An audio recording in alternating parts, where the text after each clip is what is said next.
Good evening, good evening, good evening. Hoping this is working. I haven't done this for a while. So I'm just going to wait for a few of you to jump on. Hello, people. It's been a while. It's been a very, very long time. Hi, Evelyn. Hello, Ifya. Hello, Missy J. Alimatu, good evening to you too. William. Gosh, this does feel strange. Hi, Oni. Nada. Equia. So I just want to acknowledge those of you, my darling, M Sillah, Donna Powell, Francis.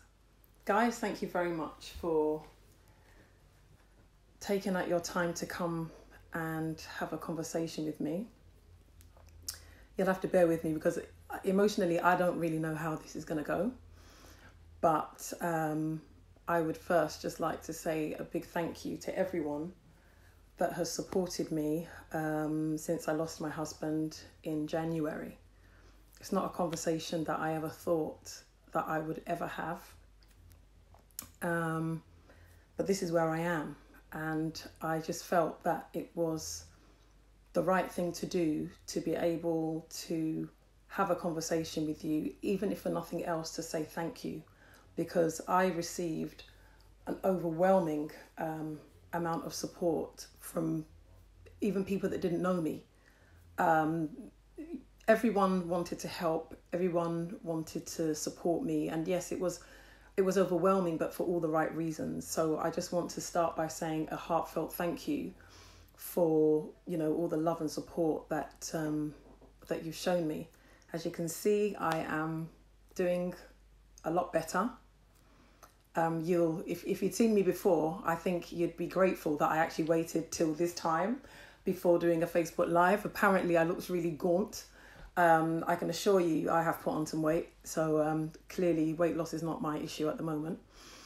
I felt that it would be helpful if there was a little bit of structure to what I want to share with you guys this evening. So as I said, it was so important for me to actually get on here and say thank you and God bless you immensely for all the love and support that you have shown me.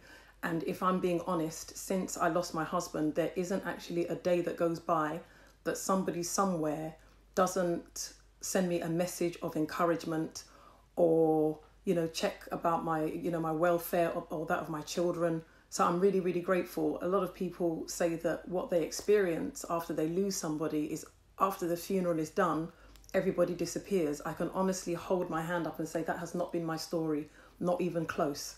So I just want to say thank you very much for the love and support that you have shown me. Like I said, I don't know how this is going to go, but I feel strong enough to be able to do this right now. It's something that I had decided that I had wanted to do quite some time ago.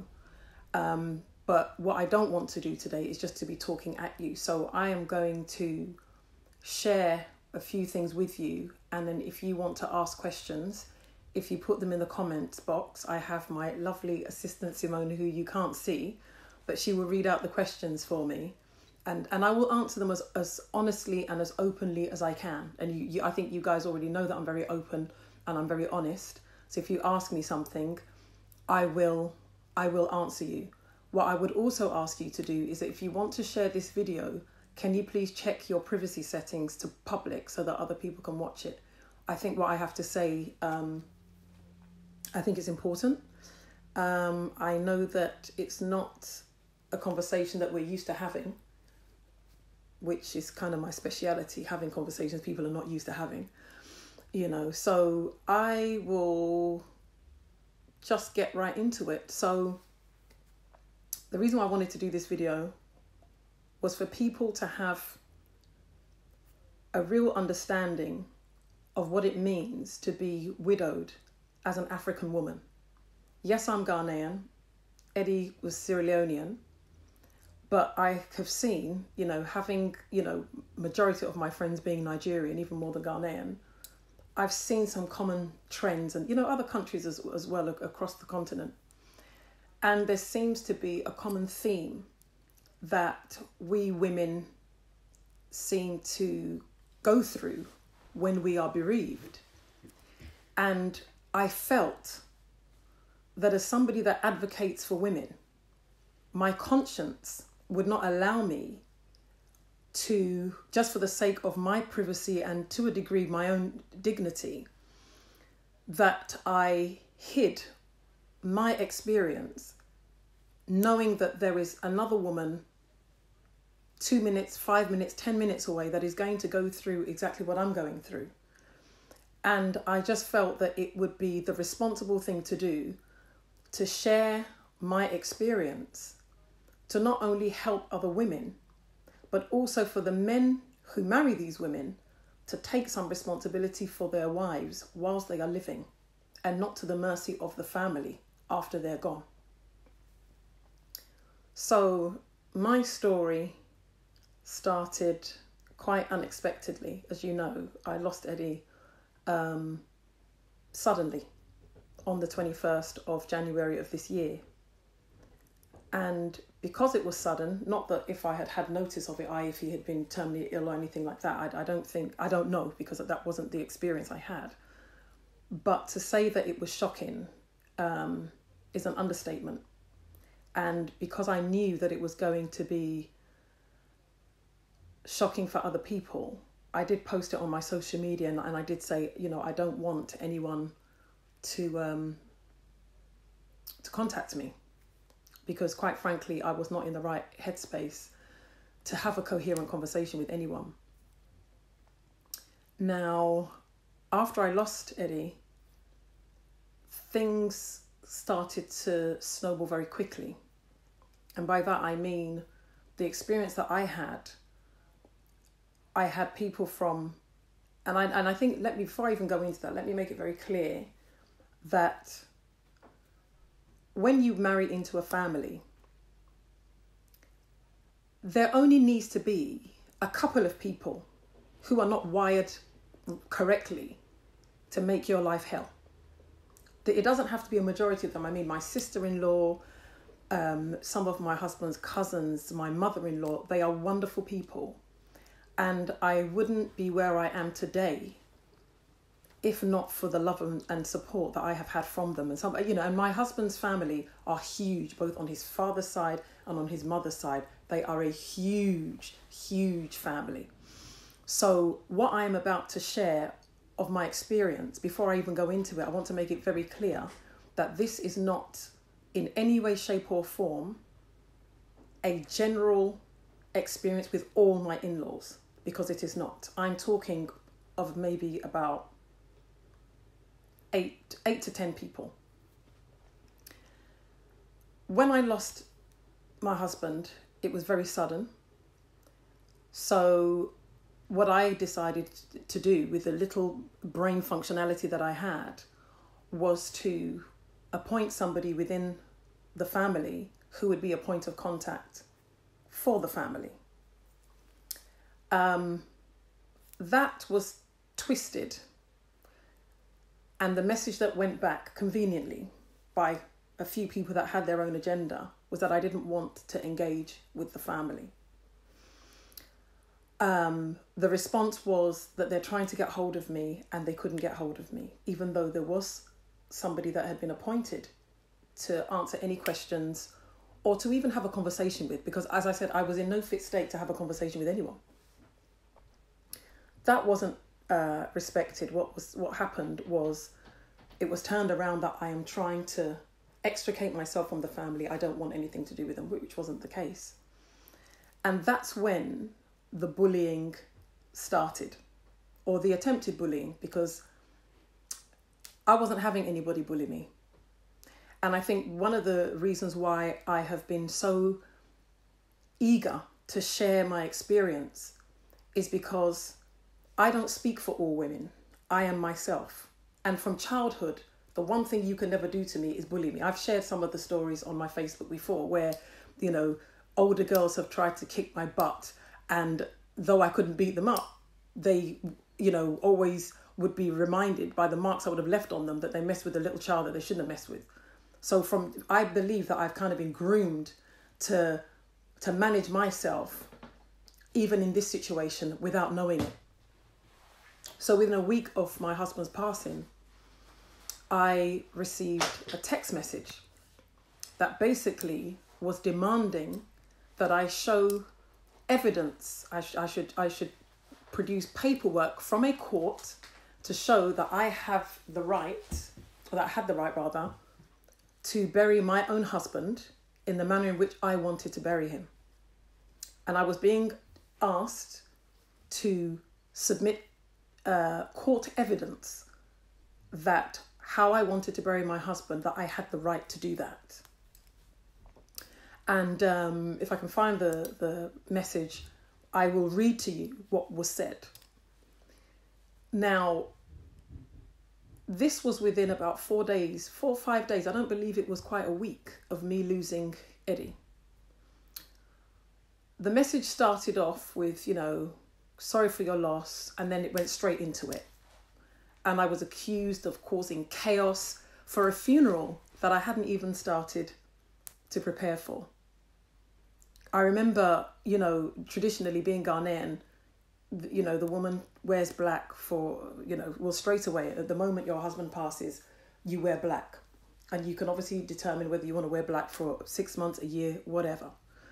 And I'll never forget, my sister had my dressmaker make me 2 black kaftans, because what happens is when you lose somebody, people will come to the house to pay their respects. They bring drinks, they give an offering of some sort, and they come and pay their respects. That's where it's determined when the funeral will be held, and you notify the people that come what's happened.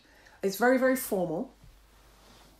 And I remember when my sister brought the dress, and I looked at the dress and I was just beside myself. And I thought, am I really going to wear that?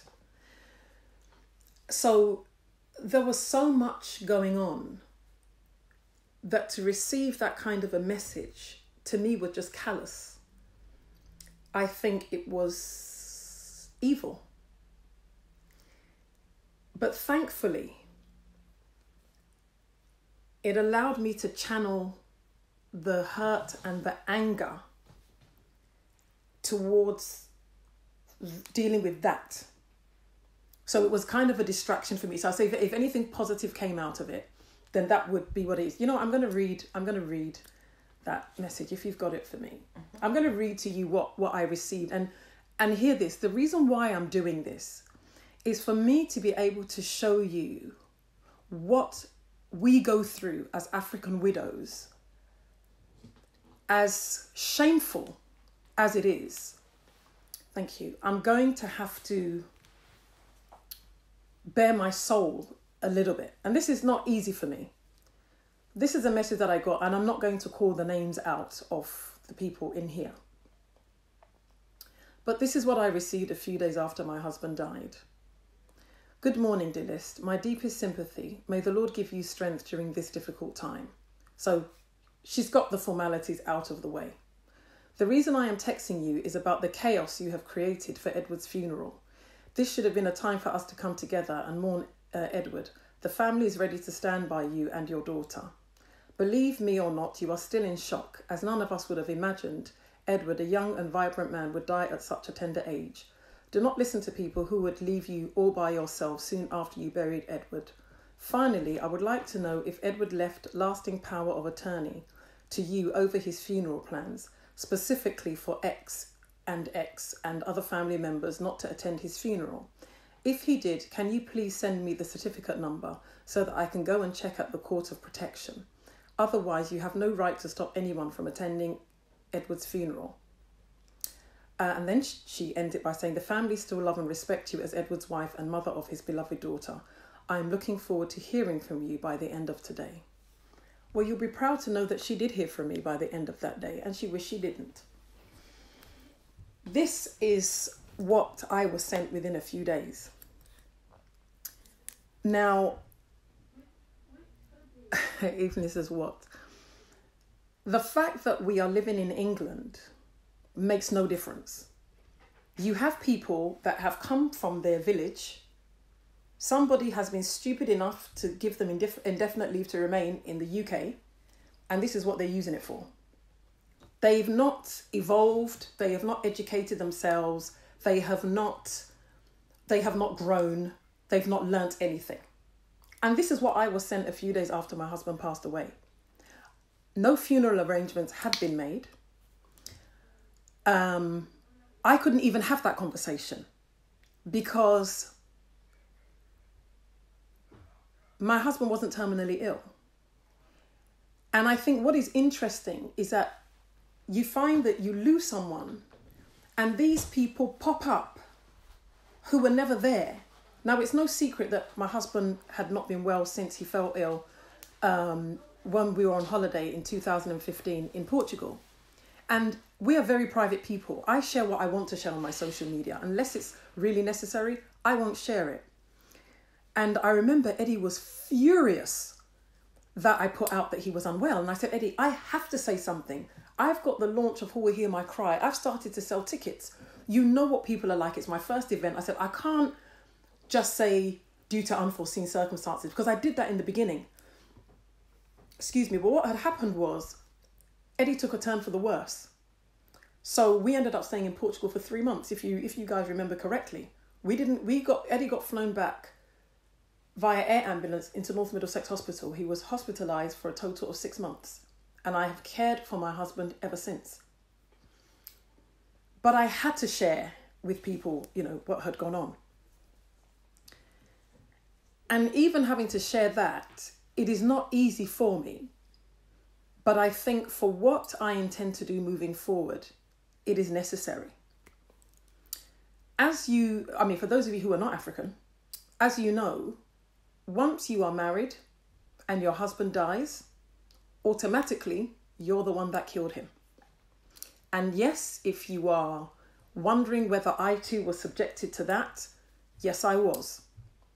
And I was told that Anne-Marie, she's actually my husband's cousin, who's been amazing and so supportive. And that's why I needed to make it really clear that this is not, this experience does not speak for everybody, because it really doesn't. It's always a few that spoil it. I am going to take questions and I'll have a little break and I'll answer some questions and I'll go back into it.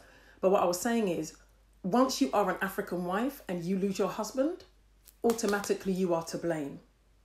Because after this person sent me that message, I did call her back. And I thought, I'm going to record the conversation.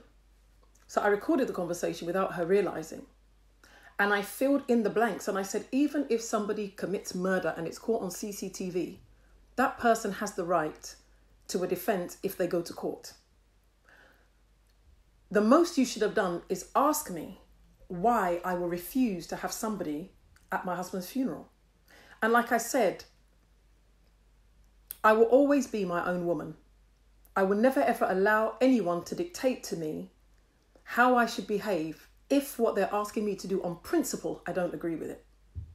So if you have a brother who has been unwell and you don't ever go and visit your brother, and after he's passed away, you would disrespect me, I refuse to give you a seat at my husband's funeral.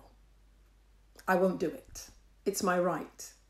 Because when I am being asked, as if I'm a girlfriend or just somebody that's given birth with him, to produce documentation as his wife, it just goes to show the level of ignorance and how as Africans we need to evolve. And we need to understand that not every marriage is a marriage of convenience and is miserable. I loved my husband loved me. I cared for my husband. And that's why when we had Eddie's service and I got up to speak, I said that I lived every facet of my marital vows without exception. If it was for richer or for poorer, I did it. If it was in sickness and in health, I did it. If it was better or for worse, I did it. And I would have done it again. There would never have been a time, especially in that situation, where I would have felt that I've had enough of this. I'm not doing it anymore. Not every woman who is married to a sick man hangs around. Let me make that very clear. Whether married or unmarried, I've always had men hit on me. Even when I was in my black scarf, I don't know if I told you, in my black scarf, my black kaftan, slippers, no makeup, just my dark glasses, and I had to go and give, I had to submit the death certificate somewhere. The guy I was submitting the thing to was hitting on me. But you see, luckily for him, I wasn't in the frame of mind. This was, you know, shortly after Eddie passed away. You know, so my point is, it is not a given that just because you're married and you fall sick, your spouse is going to look after you. It's not a given.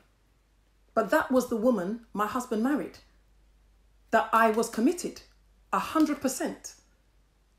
You know, and I think for a family or certain family members to be that evil and disrespectful, not to say thank you for taking care of, you know, our nephew, our brother, or what have you, is a disgrace. And I know that having this conversation is going to be very uncomfortable for certain people, but you know what? This is why integrity and having a good character, this is why it pays. Because what you do in private, if you cannot defend it in public, don't do it. Don't do it. And don't do it to me. Don't do it to me, because I won't cover you.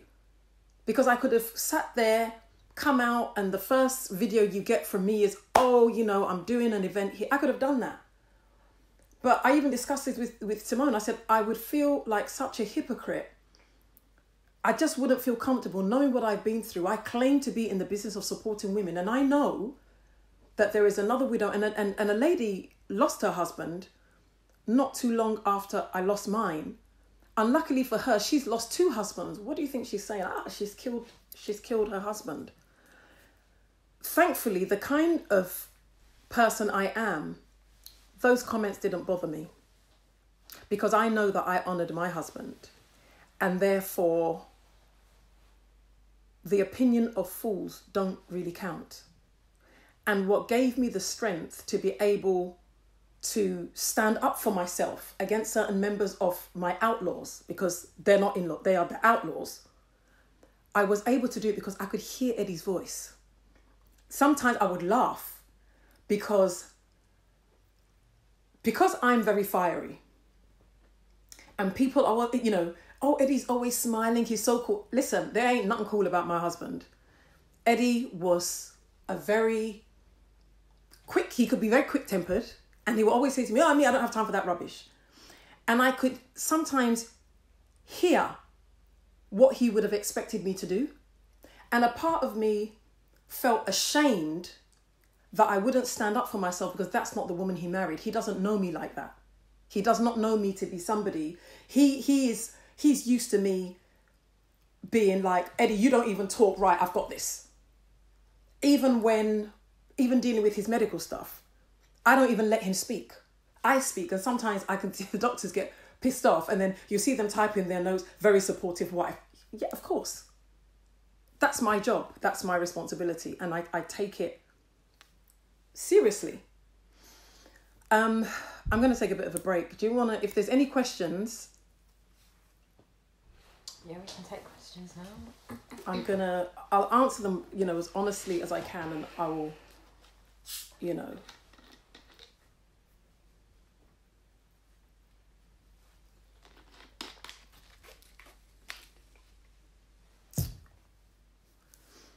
Any questions you guys have for me? Okay. Yep.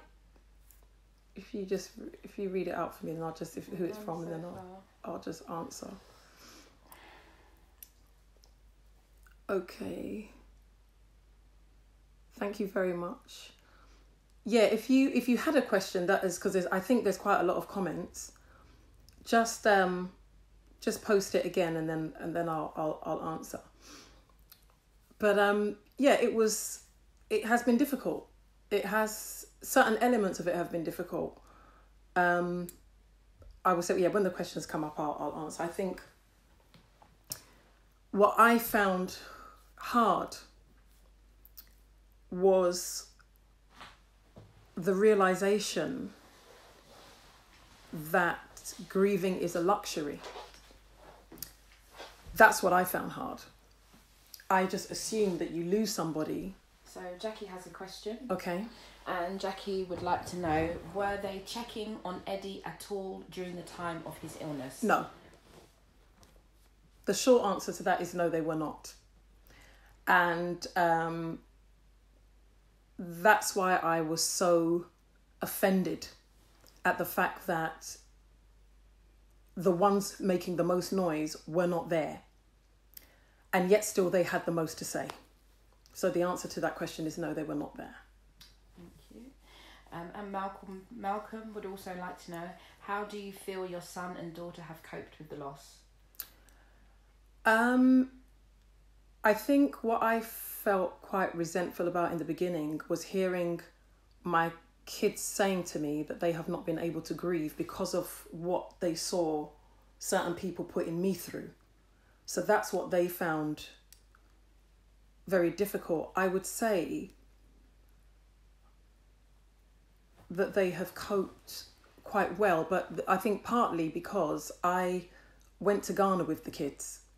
I always say kids, Omar's nearly 27, but forgive me, they're my kids. But yeah, I went to Ghana with the kids, and, you know, I was there for about 5 weeks, and they came, you know, in the middle because Isabel still had school. And just being in that space was very, very helpful for us mentally and emotionally. So I think that kind of set a foundation, because there was a lot going on. I mean, my house from the day after Eddie passed away up until when I boarded my flight on the 28th of March, there was always somebody in the house. And I'm talking loads of people. I'm talking my house. I permanently had, you know, chairs in my living room, extra chairs. So I think that they've coped quite well. We are going to be having counselling and individual counselling and family counselling, which I hope to start next week. Isabel has already started. But the counselling element has been very, very important. And yeah, I think we're coping as best as we can.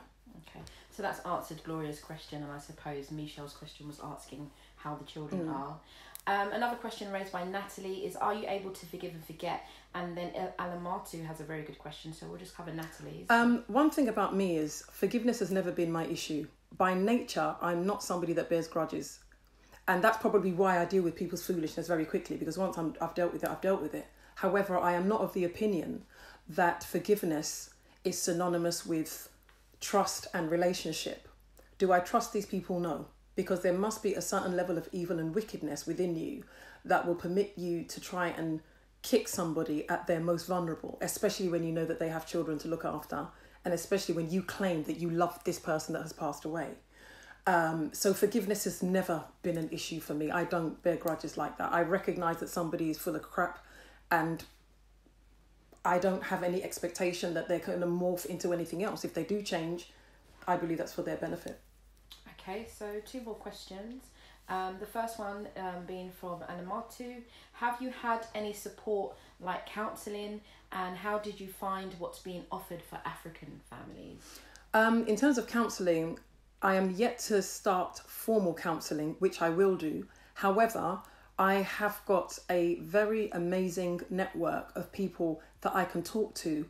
And not just that I can talk to, I can be so open and honest with every and any kind of emotion that I'm feeling. So that's what's kind of helped me to, you know, tread water thus far. However, because of what I do as a coach, I recognise PTSD, and I recognise that I need additional professional support.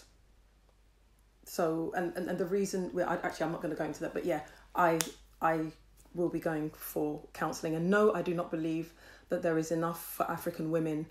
That's why I'm doing this, because we're not allowed to grieve. We are told what to do. And that, if anyone had asked what's the most difficult thing I found, is being constantly told what to do and how to feel. And that's frustrated me, where, you know, I want to make a decision. It's like, you're grieving. You don't know what you're saying. That can't be what you want. It really patronising as hell. And it drove me freaking nuts. I think for African women, by the very nature of how our society and community is structured, you're not allowed to be yourself. You know, a woman loses her husband, you're supposed to be single for the next 20 years. A man loses his wife, he can get married next year, and he's not the one that's responsible for his wife's death. One thing I made very clear to myself, because I know myself, is that I was not going to be dictated to how I was going to grieve. I was very, very, very clear on that. And I think partly why I've made the progress that I have made is because I have been so honest with every emotion that I have felt. I have not tried to justify it.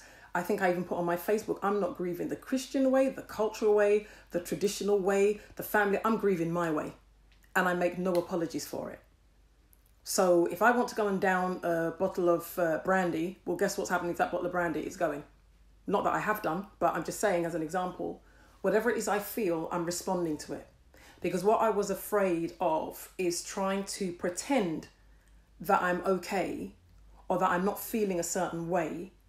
And then out of the blue, bam, it comes and slaps me on the side of the head and I'm floored and I'm having to pick myself up starting from a negative point and I just didn't want to do that. Any other questions? So, two more questions. The first one was from John, and John was asked, were they aware of the extent of his illness? And we'll just were they aware of the extent of his illness? For those that cared to know, yes. They were very much aware because, I mean, some things I can't go into, but the answer to that question is yes, they were. Again, because obviously I'm the wife, so I'm the witch and I'm the one that spiritually arranged for my husband to die. What they were saying was, my point was, you could have contacted Eddie. My husband was not paraplegic. He didn't have his tongue cut out. He was still answering his own phone. You know, I did a Facebook live in September of me and Eddie in the car because he could drive. So Eddie was, and I hated driving. So if ever we were going anywhere, Eddie would be the one driving. And you see, I mean, he would never allow me to film him because he's always like, oh, you don't involve me in your foolishness, which is what he would say. But he was always there. So considering that Eddie had not been well from 2015 and this happened in 2019, it has been a long journey. Most people didn't know what I had been through. People didn't know that Eddie had been in hospital from October to January. And I'm going to hospital, practically every day to go and see my husband. People didn't know that and people didn't need to know that. But the family members that had genuine love for their relative, they knew. Like his sister, like some of his cousins, some of his aunties, they knew. But the moment Eddie passed away, the useless ones, they had the biggest mouths. So, the answer is, yeah, they knew. Just got a statement from Natalie, and she says, don't you think that deaths, funerals can bring out the worst in people, such as financial issues? It's not just in African cultures, it can also bring out the best in people as support ends up coming from unusual places. Natalie, you're absolutely right. And I think the only reason why I'm making this bit specific to African women is just the bullying that goes on and the fact that you are automatically blamed for your husband's passing. But you are absolutely right, because I can't express in words the amount of love and support that I had for Eddie's funeral. There were about 600 people there. Bearing in mind, I didn't have Eddie's funeral at a weekend. There was about 600 people at the funeral. Where we did the reception, I told them that, I'm expecting about 250 to 300 people. Well, put it this way, I lost some of the deposit because there were so many people there that we took over the whole building. People were amazing. People are still amazing. People are still blessing me. Even yesterday, 2 people said, look, I would like to send you a monetary gift. I think that's why I said I was going to do this video, because I thought the level of love and respect that I've been shown, I can't say that I knew people loved me that much. And yeah. Okay, so we'll take 2 more questions. The first one is from Elsie, and Elsie asks, did any of the in-laws call the outlaws to order? They tried. They really did try, but there was a lot of bullying going on, because you find that it's always the wild and crazy ones that misbehave. But no, they did. And, I have one of my husband's cousins on here, and she did her best. But, when people have an agenda, they have an agenda, and they would go to great lengths to execute it. I think they got me twisted because apparently, some of them never really, got to know me, and they felt that I was very British, even though I speak very good Creole. They didn't know that. So they kind of took it as a given that we can maltreat Eddie's wife and she would do as we say. But the person that sent me that message couldn't come to the funeral. Guess what? Because she realised that actually I do have the right to determine who comes to my husband's funeral. And not just her, there were a few others that I said, I kind of did like an Alan Sugar, you're fired. I don't want to see you there. And I had every right to do that, because disrespecting me is one thing. Disrespecting the memory of my husband is another, regardless of, who you are. Okay, thank you. And the final question, which I think moves us on swiftly, is by Donna, and she asks, has your husband's passing strengthened you even more than before?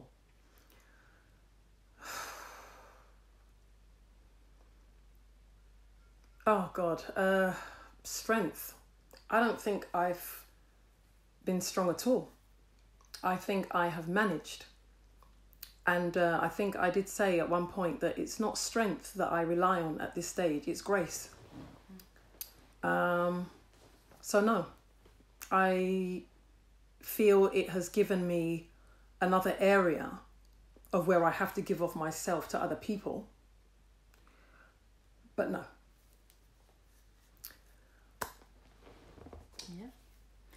When you say give off, sorry, do you mind if I ask No, you a no, question? you can ask questions. When you say give off yourself to other people, another area, what do you mean by that? If any woman had come to me and said, I've lost my husband, whether it was sudden or not, but I've lost my husband, and this is the kind of protection and support that I need, can you help me?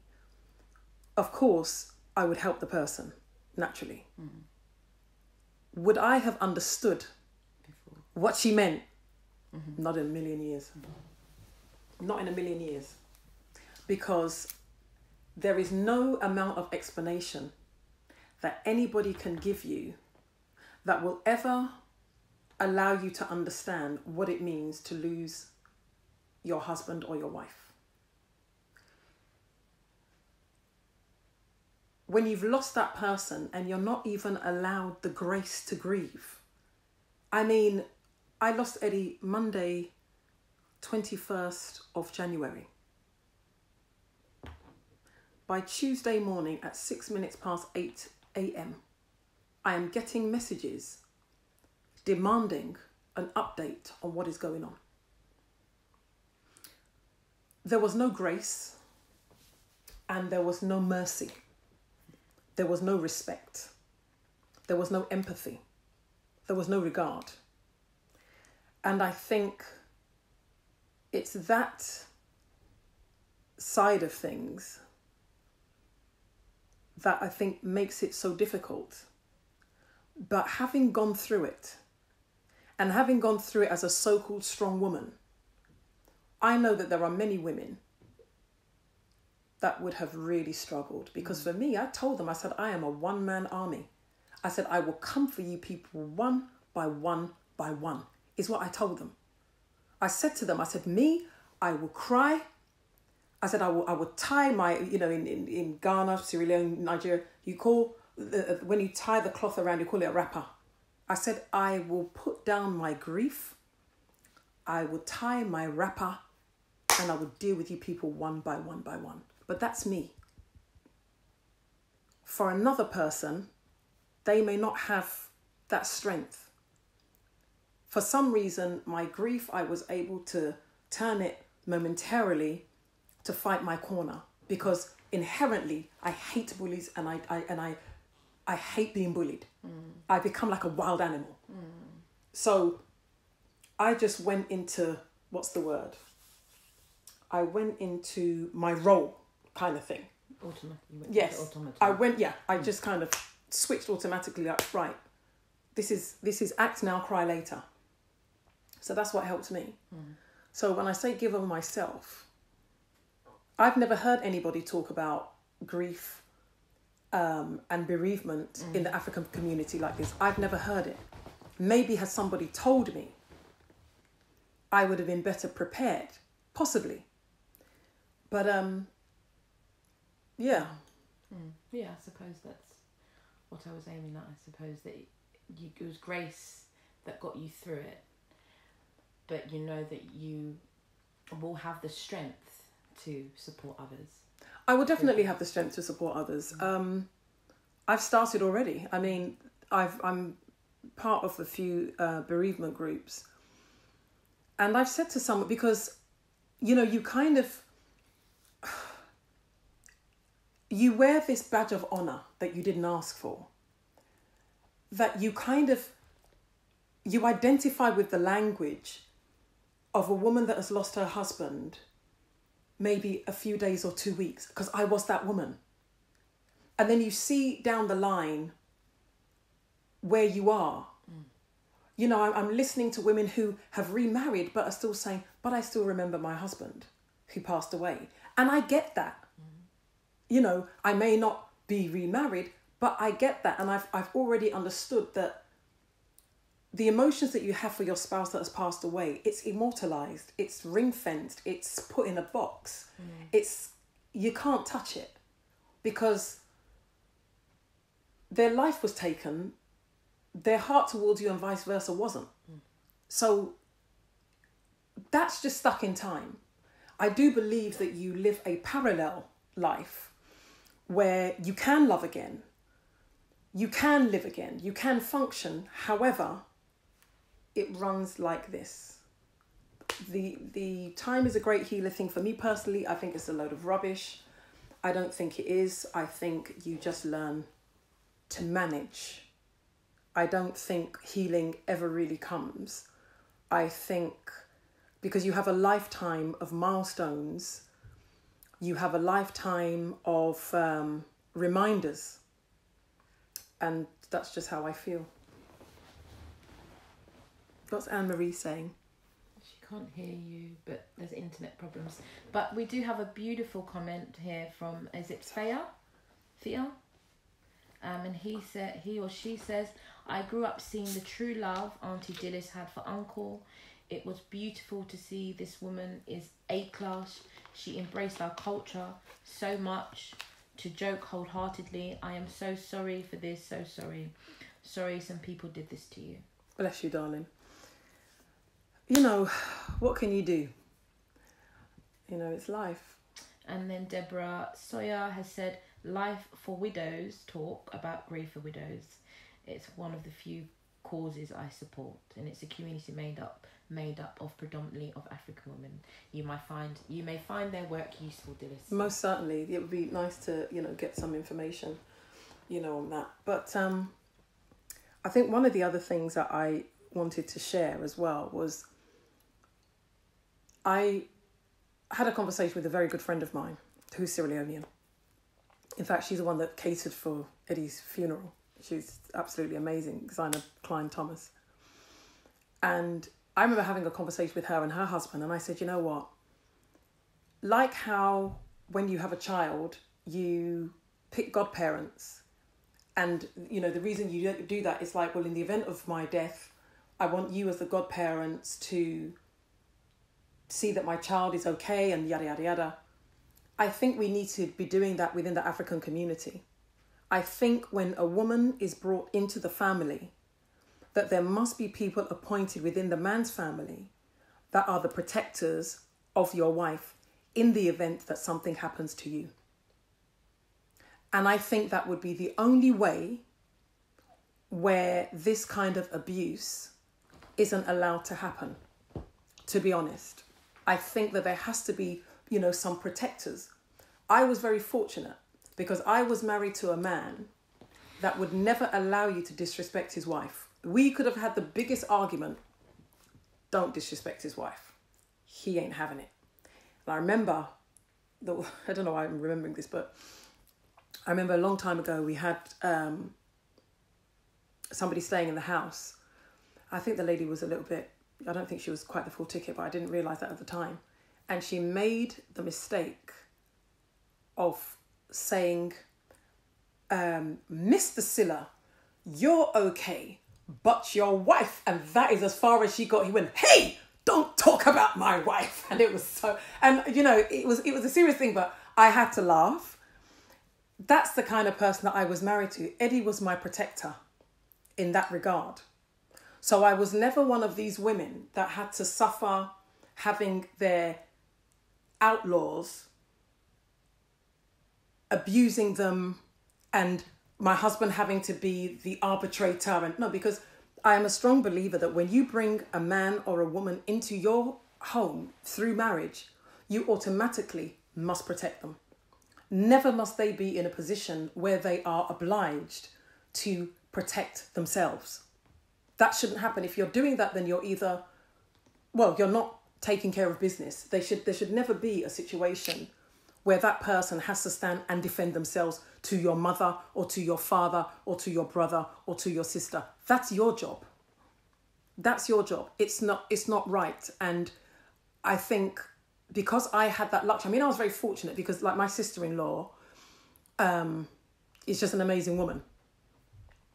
And I have never met an in-law that is so respectful and kind and compassionate as she is. And that's why I started off by saying I needed to make it really clear that I am not speaking of all members of my in-laws, because I'm not. I have got some amazing ones like Anne-Marie, who is saying, I can't even read, my eyesight has gone.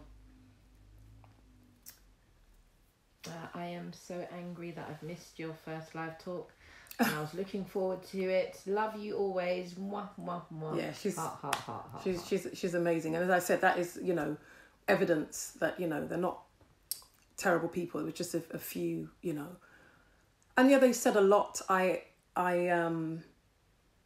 had some people open fake Facebook and Instagram accounts that even on the day I was burying Eddie were still sending insulting messages and posting them to my Instagram. But again, I'm thankful that I am the kind of person, those things don't move me. Those things don't move me at all. I rather look at it and think you're really sad and very evil that if you will use the loss of somebody's husband and that you actually have the time to go and open fake Instagram and Facebook accounts just to troll me and talk nonsense, that's your business. I mean, nothing was off limits. They even sent Omar messages. Thankfully, Isabel is not on Instagram. Well, she wasn't at the time. So I was fortunate that at least Isabel was protected from some of the things that they were saying. I mean, I even had some messages saying, oh, that's why you're a victim of rape. And they were really nasty messages. They were really nasty. I don't think I even told you. They were really nasty messages. So I have seen and experienced a hell of a lot. So the question you were asking about strength, or someone was asking about strength, I think I had to rely on the strength that was already there. I can't honestly say that I acquired new strength because of this experience. Mm-hmm. I can't say that. But yeah, it was interesting. I mean, a lot happened during that time, because what I didn't share was that I also lost my brother-in-law 7 weeks after Eddie. So, yeah, within 7 weeks, Eddie's younger brother passed away. So my mother-in-law has basically lost her 2 only sons. So as a family, we have gone through a lot. And I think it is important that when somebody is grieving, that they're given the space to grieve how they want, and that whatever they need to do to get themselves back in the land of the living, that they are given the space to do that. I won't say allowed, because no one allowed me to do anything. I had to put my foot down. You know, certain things are cultural.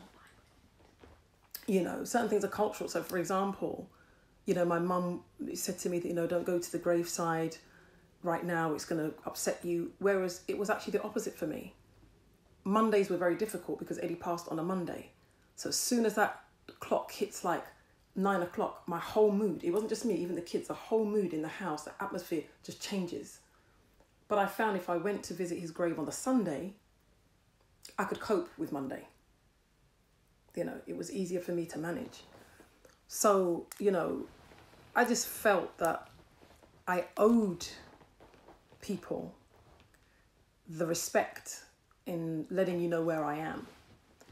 And the fact that certain things are going to be changing. I mean, for example, one of the major changes that I've thought about throughout this time is that, you know, with Who Will Hear My Cry, for example, I'm no longer going to be running it as a charity.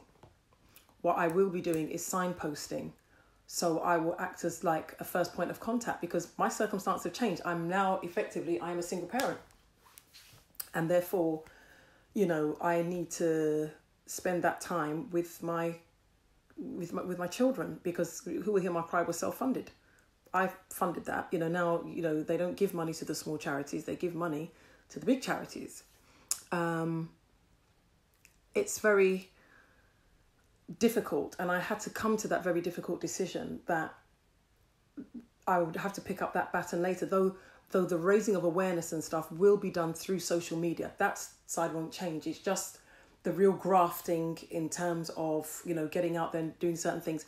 The dynamics of it is going to change, you know, a bit differently.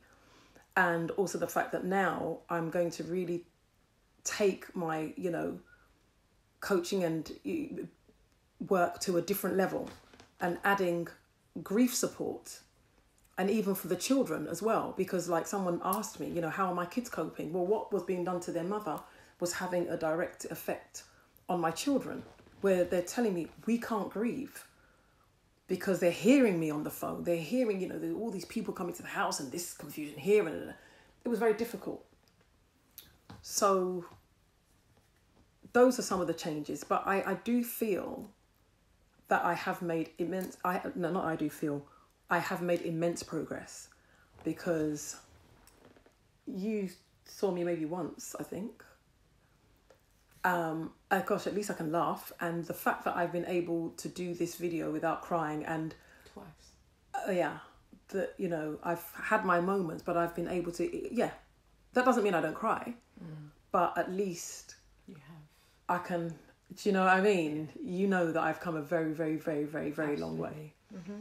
You know, so yeah, I'm glad I've done this, because I've wanted to do it for a long time, but I wasn't ready. I really wasn't ready. And I thought, I can only do this because I didn't want to get upset, because then it detracts from what's coming out of my mouth. It was really important that people hear what I went through, so that when you have somebody that has passed away in your family, that when you see people rise up and, you know, rush to the house and go and clear the house out, and this stuff happens. You know, you would think that, because we're in England or because we're in America. I mean, I travelled not too long ago, and one of the people that I went to see was somebody who had been widowed, and that was her experience. People just came to the house and just helped themselves. No respect, no regard, because our culture dictates that this can be done. And I would really pray and hope that some of us women and men will go home and have some real deep conversations with our spouses, because the way our marriage works, the women are always made to feel that they can't leave the marriage, even if the marriage is absolutely terrible. But I'm telling you, you will not know how bad a marriage you're in until your husband dies and leaves you, because you don't even have a family that will even support you, because the man has never, you know, commanded that respect from his family towards you. And it is just so important, you know, Don't leave it to chance. I was very fortunate because the one thing some of these people knew was the respect that my husband gave me. They were under no illusion, and they knew that if this was a different circumstance, there is no way they could have gotten away with showing me the level of disrespect that they tried to show me. None at all. They know it would have been impossible. So I think that it is important. It's not just about having life insurance. It's not just about leaving a will. It's not just about, writing down what your assets are. And it's beyond that. This is about your wife and her emotional and mental and spiritual well-being in the event that you go and leave her. You need to find somebody within your family that will shield your wife, that will literally stand in front of her against your own people. Because the reality is that if I hadn't had that, if I was not the kind of person that I am, I don't know what would have happened. There would have been a knock-on effect even to my children. So I think in all of this, I think that would be the biggest takeaway I would hope that people watching this would have.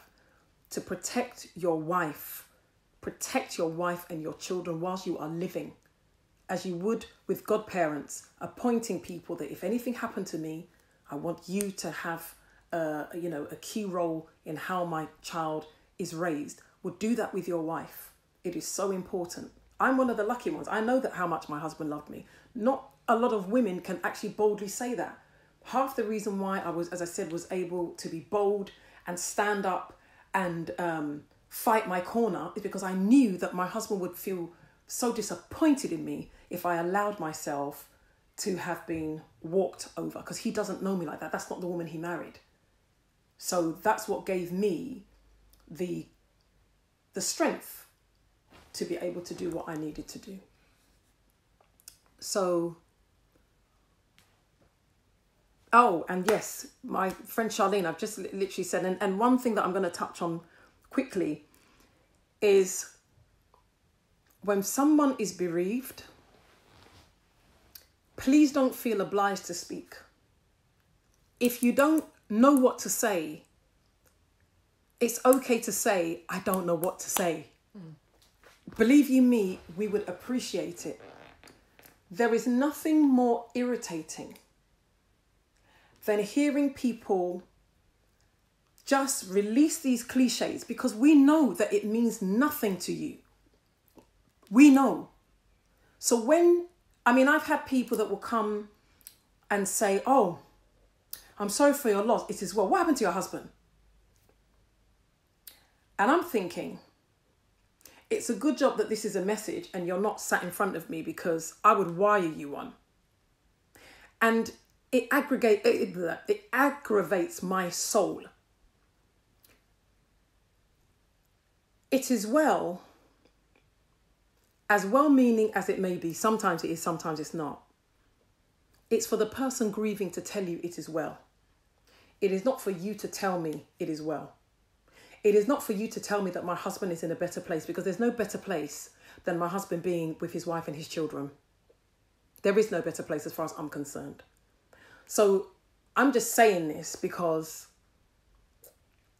when you have people who are grieving, when they come together, it's amazing how you all feel the same thing. And, the things that upset you.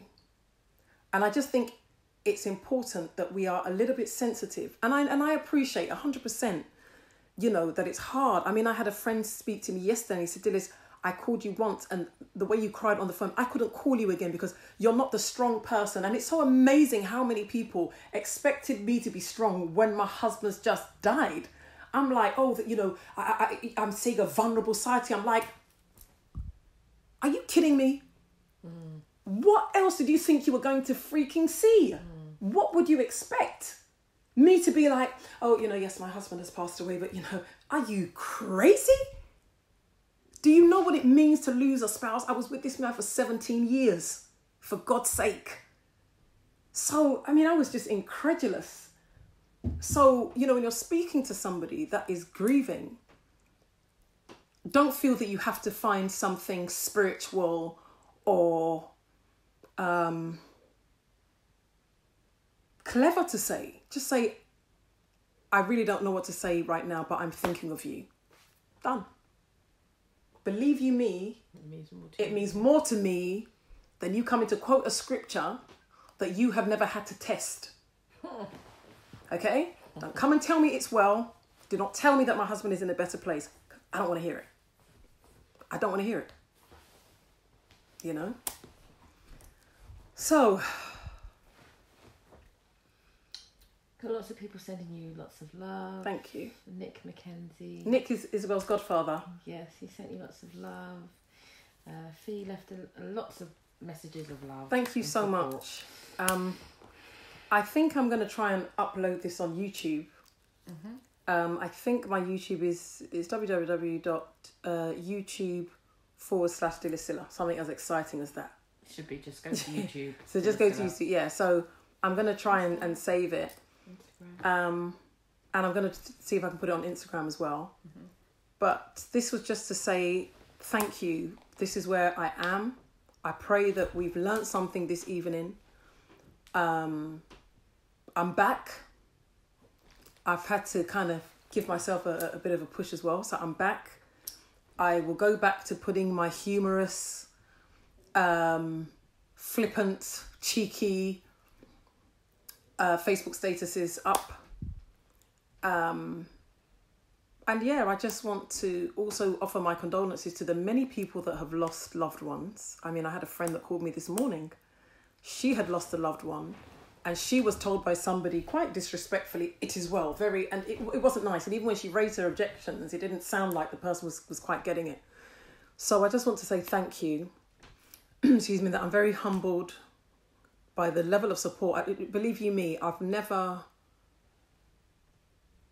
taken it for granted, and I still don't take it for granted, and I'm very grateful. And I just want to say thank you. Thank you seems sometimes like a very feeble word, but I do want to say thank you, and that I'm grateful for everybody that contributed to my husband's funeral. I mean, even that, I was even being trolled about that, you know, but we're moving forward now. So for me, it's just a thank you. I'm back. Thank you for the love.